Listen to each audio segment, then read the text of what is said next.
আৰক্ষীয়ে নিজৰ তদন্ত কৰি আছে, কিন্তু খিলঞ্জীয়া মানুহক গ্ৰেপ্তাৰৰ ক্ষেত্ৰত আমাৰ আপত্তি আছে আৰু আমি আশা ৰাখিছোঁ তনুচাৰীক অতি শীঘ্ৰে অসম আৰক্ষীয়ে গ্ৰেপ্তাৰ কৰিব আৰু খিলঞ্জীয়া মানুহৰ পক্ষত ৰায়টো দিব বুলি আমি আশা ৰাখিছোঁ। আজি শংকৰৰ বেল পিটিশ্যনো আছে, আমি আশা ৰাখিছোঁ ন্যায়ালয়ে শংকৰৰ পক্ষত ৰায় দিব আৰু অনাগত দিনত এখন ঐক্যবদ্ধ সংগ্ৰামৰ বাবে অসমৰ খিলঞ্জীয়া জনগণক একত্ৰিত হ'বলৈ আহ্বান জনাইছোঁ।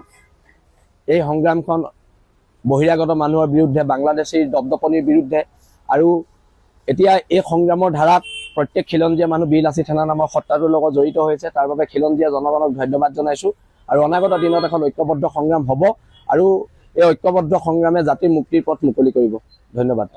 শংকৰজ্যোতি বৰুৱাৰ ক্ষেত্ৰত তেখেতৰ যি সংগঠনত আছিলে পূৰ্বতে সদৌ অসম ছাত্ৰ সন্থা, সেইটো তেওঁলোকৰ আভ্যন্তৰীণ বিষয়, কিন্তু বিৰলাচিত থানা নামৰ এই সত্তাটো প্ৰত্যেক খিলঞ্জীয়া মানুহৰ লগত আছে। কোনোবা আছে নাই আমি নাজানো, কিন্তু বিৰলাচিত থানা নামৰ এই সত্তাটো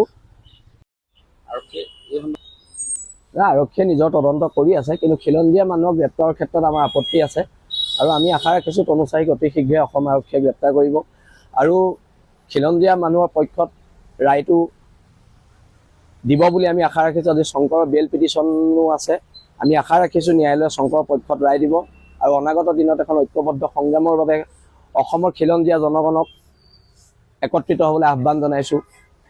এই সংগ্ৰামখন বহিৰাগত মানুহৰ বিৰুদ্ধে, বাংলাদেশীৰ দপদপনিৰ বিৰুদ্ধে আৰু এতিয়া এই সংগ্ৰামৰ ধাৰাত প্ৰত্যেক খিলঞ্জীয়া মানুহ বিৰলাচি থানা নামৰ সত্তাটোৰ লগত জড়িত হৈছে। তাৰ বাবে খিলঞ্জীয়া জনগণক ধন্যবাদ জনাইছোঁ আৰু অনাগত দিনত এখন ঐক্যবদ্ধ সংগ্ৰাম হ'ব আৰু এই ঐক্যবদ্ধ সংগ্ৰামে জাতিৰ মুক্তিৰ পথ মুকলি কৰিব।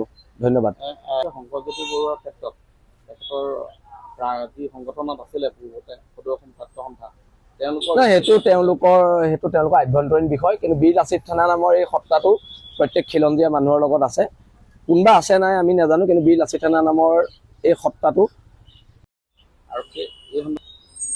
আৰক্ষীয়ে নিজৰ তদন্ত কৰি আছে, কিন্তু খিলঞ্জীয়া মানুহক গ্ৰেপ্তাৰৰ ক্ষেত্ৰত আমাৰ আপত্তি আছে আৰু আমি আশা ৰাখিছোঁ তনুচাৰীক অতি শীঘ্ৰে অসম আৰক্ষীয়ে গ্ৰেপ্তাৰ কৰিব আৰু খিলঞ্জীয়া মানুহৰ পক্ষত ৰায়টো দিব বুলি আমি আশা ৰাখিছোঁ। আজি শংকৰৰ বেল পিটিশ্যনো আছে, আমি আশা ৰাখিছোঁ ন্যায়ালয়ে শংকৰৰ পক্ষত ৰায় দিব আৰু অনাগত দিনত এখন ঐক্যবদ্ধ সংগ্ৰামৰ বাবে অসমৰ খিলঞ্জীয়া জনগণক একত্ৰিত হ'বলৈ আহ্বান জনাইছোঁ।